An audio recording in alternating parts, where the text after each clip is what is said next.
Who dat to the Who Dat Nation? Welcome to the Dome Patrol Podcast, your podcast for the New Orleans Saints here on the KB Radio Network. I am your host, Kevin Reed, and this, ladies and gentlemen, the preseason Week 1 breakdown of the New Orleans Saints versus the Arizona Cardinals, where we saw the Saints come out victorious by the score of 16-14.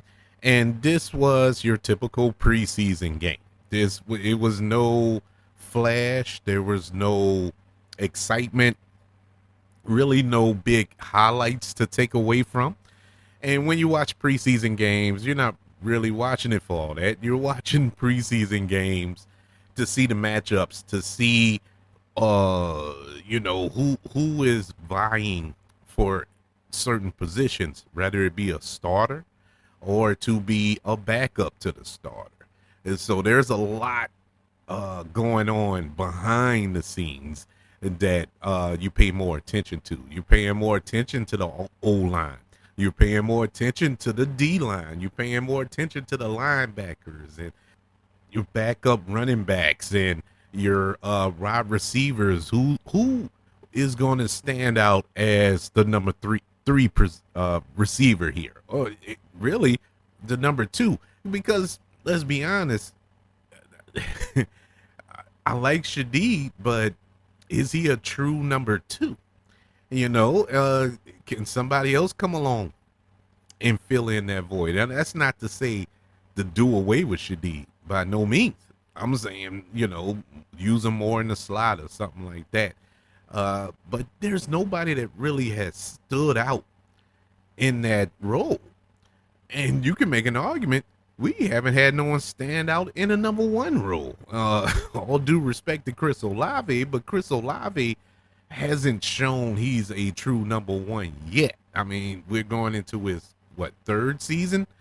And he hasn't had that moment, that breakout game to whereas we were like, okay, this is the guy. This is the dude.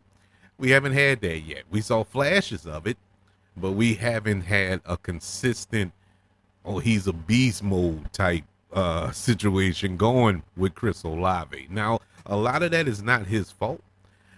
Some of that is on the quarterback. Some of that is on the scheme.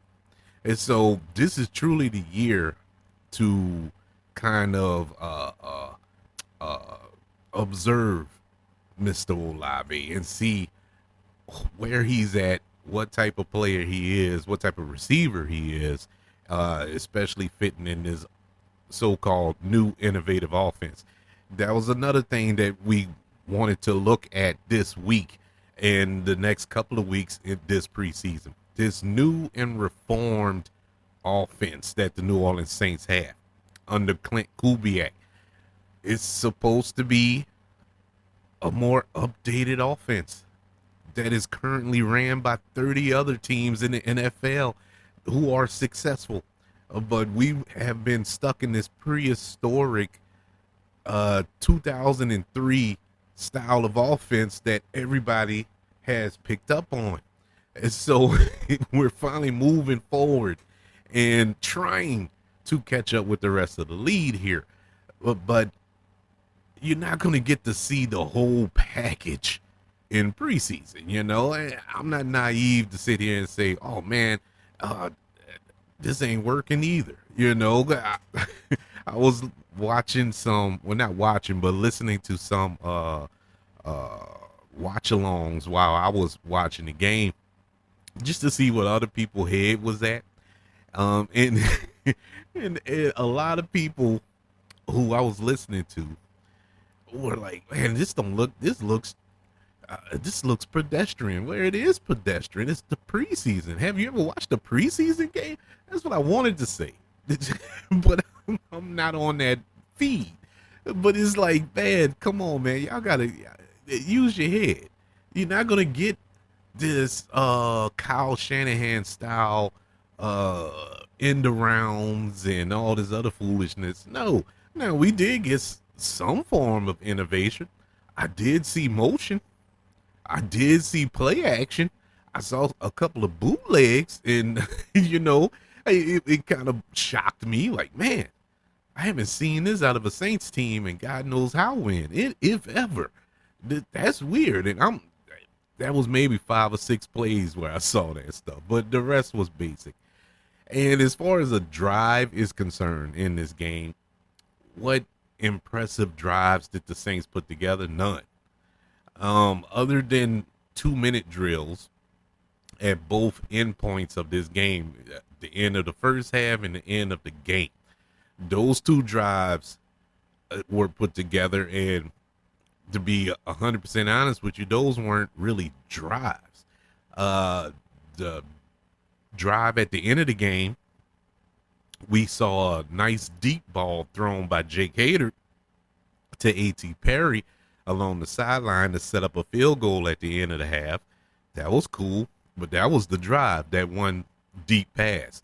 That last drive, which was a decent drive, but what really ushered them down the field to get in field goal position was penalties by the Arizona Cardinals to set them up with a kind of a chip shot field goal. So, you know, not to take away from them, but that's what happened.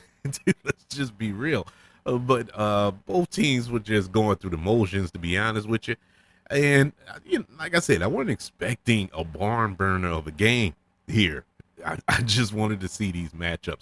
Let's go through the stats of the game against the Cardinals and start our dissection of these players who played this past Saturday in Arizona. Let's begin with passing. We had 3 quarterbacks that played in this game, and the leading passer out of the 3 quarterbacks was Jake Hader. He was 9 of 13 for 107 yards, no touchdowns, no interceptions.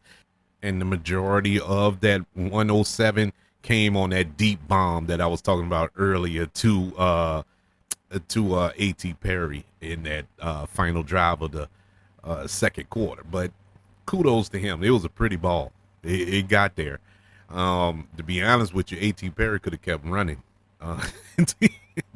He still should be running right now, to be honest with you, but that's besides the point.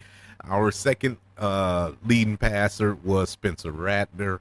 He was 9 for 17, 70 yards, no touchdowns, no interceptions, but he did have a rushing touchdown later in the game. Derek Carr was 2 for 6 for 12 yards. Now, he was only in for 2 drives, I believe, and I was actually shocked he played that much because because Arizona didn't have Kyler Murray out there. He was dressed, but he didn't play. But Derek Carr was out there, and here's when I talk about evaluation. When you look at these players, I'm looking for attitude. I'm looking for this swag. I'm looking for this confidence, especially in this position, especially from a quarterback. And out of the 3 quarterbacks, Derek Carr didn't have that. Jake Hader looked comfortable with this offense. Spencer Rattler looked comfortable in this offense. Derek Carr did not. Now a lot of that could be a bias.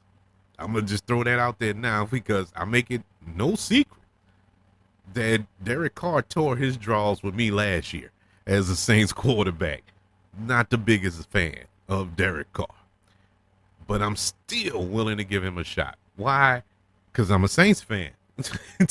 He's the quarterback of my team, and so I have to put some faith in him and hope that he does succeed. But I just don't see it. I honestly don't see it. Now, in a couple of weeks, when the real games begin, maybe there'll be a switch. Maybe he's gonna turn it on then.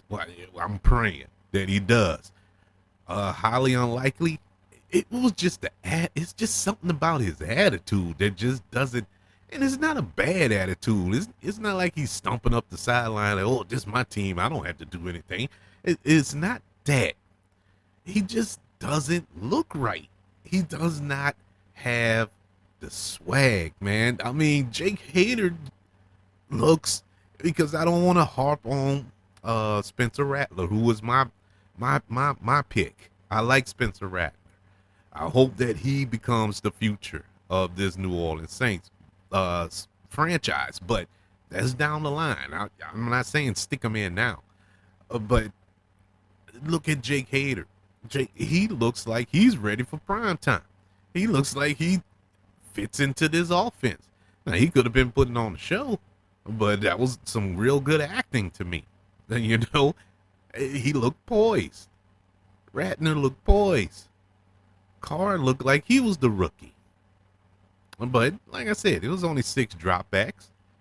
You know, we still have 2 more preseason games to go.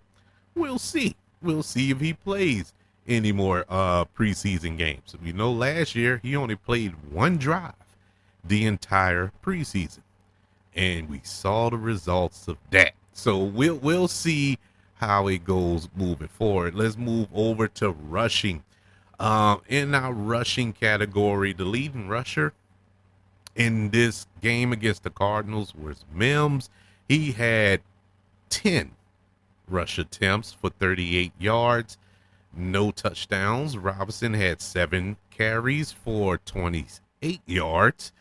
Williams, 6 carries for 20 yards. Spencer Rattler had 2 carries for 8 yards and a touchdown.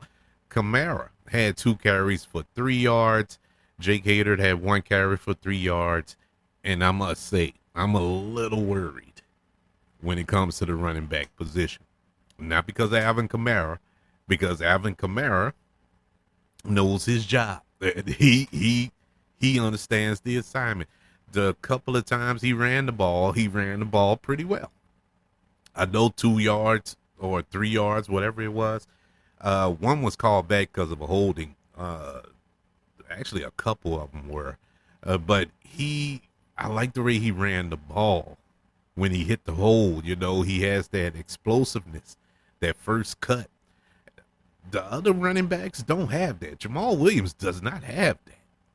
Jamal Williams, I don't know what happened, because when he was in Detroit, man, he was a beast. I don't know what happened. He just does not have that burst. Mims, he's a bigger back, so I'm not looking for him for speed wise, but he doesn't have that burst. I don't know. I'm a little concerned, and I can't depend on Kendrick Miller. He stay hurt, so I'm a little concerned with the running back situation. I'm gonna be 100% honest with you. Hopefully it'll get better. Like I said, first preseason game. I'm not gonna start flipping out or anything. I'm just saying it's it's a tad bit concerning. That's all. It's something to watch moving forward. Moving over to receiving yards, we have our leading receiver tonight was A.T. Perry. He had 4 catches for 84 yards, and the bulk of that was that big 58-yard catch from Jake Hader at the end of the half. The tight end, Holker, 3 catches for 24 yards. I knew nothing about this guy. I saw that they had him in camp, and I hadn't really heard nothing about him. Yeah, I'm kind of warming up to him. I like he's your prototypical tight end. He isn't one of these hybrids that I know of, you know, like how Jimmy Graham was a basketball player converted into a tight end, and so on and so forth, or Jawan Johnson, who by trade he's a wide receiver, but they turned him into a tight end. And Taysom Hill, you already know what that is, but he's a true blue tight end. You know, and I like his size. I like how he catches the ball, runs after the catch. I kind of like him. I'm gonna keep my eye on him. I hope we still have a place for him by the end of camp. Coming in in third place, we have a fellow Nakuka boy. Not Puka Nakua, but his brother. He had 2 catches for 19 yards. Morgan had 1 catch for 13 yards. Chris Olave had 1 catch for 10 yards, and a lot of others had one for 2 or 3 or 6, all the way down the line. Um, this was another position I mentioned earlier. I think that who's going to stand out, who is coming for that number 2 receiver spot, number 3 receiver spot, or dare I say, number 1 receiver spot. you know, uh, we didn't get to see that rookie that everybody was high on in camp. I don't know if he was hurt or anything. I heard his name mentioned during the broadcast, but they didn't. I don't recall them saying if he was hurt or not. I have to look it up, but I wanted to see him. Oh my God, I just had his name on the tip of my tongue. But anyways, we didn't get to see him. A.T. Perry, who all through camp, all I've been reading about is that he's having a horrible camp, but he had the biggest day receiving wise for the New Orleans Saints. So maybe he redeemed himself. And I like A.T. Perry. I hope that he will step it up, that he'll be one of those guys that you can rely on at the wide receiver position. Moving over to defense, our leading tackle tonight was Monty Rice. Monty Rice had 7 total tackles, and nobody really stood out from that aspect on defense. I really was focusing more on the defensive line, especially early on, when Chase Young was in the game, and they played Chase Young a lot.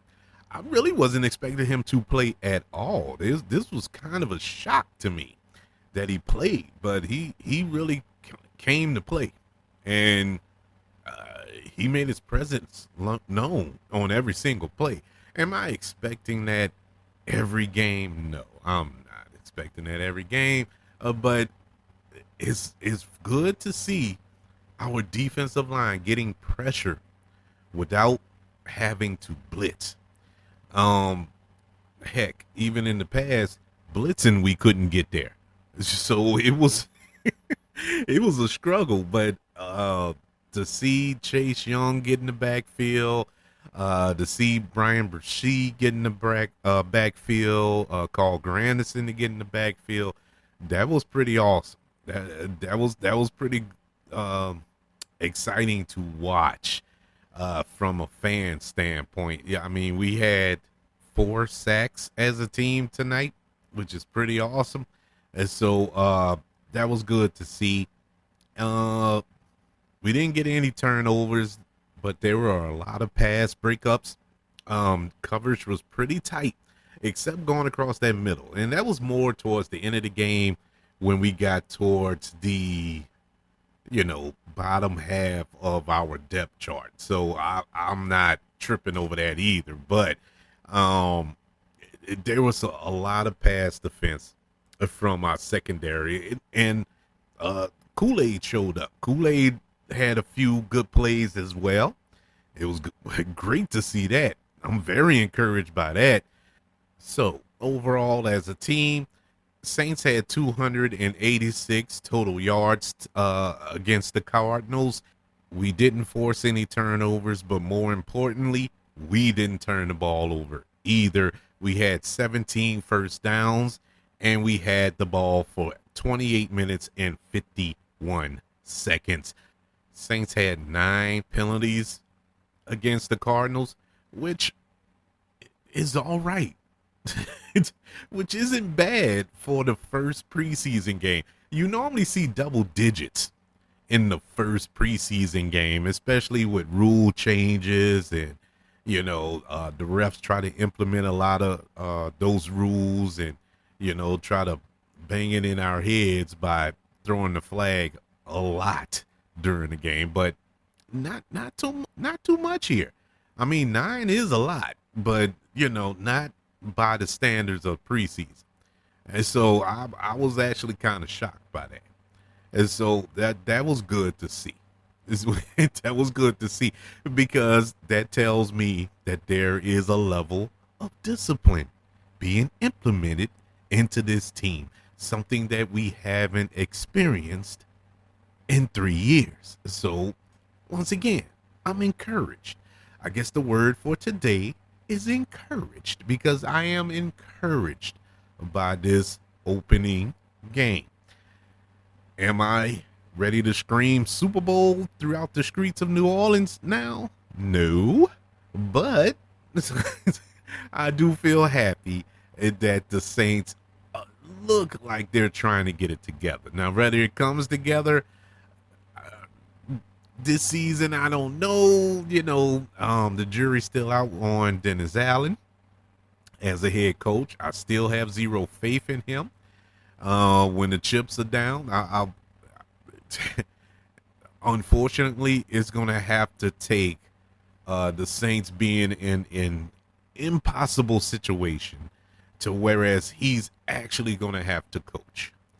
And he's put in a situation where he's going to have to think on the fly and pull it off for me to really get on board, and I hate being that way because you don't have to prove nothing to me. I'm not Jesus.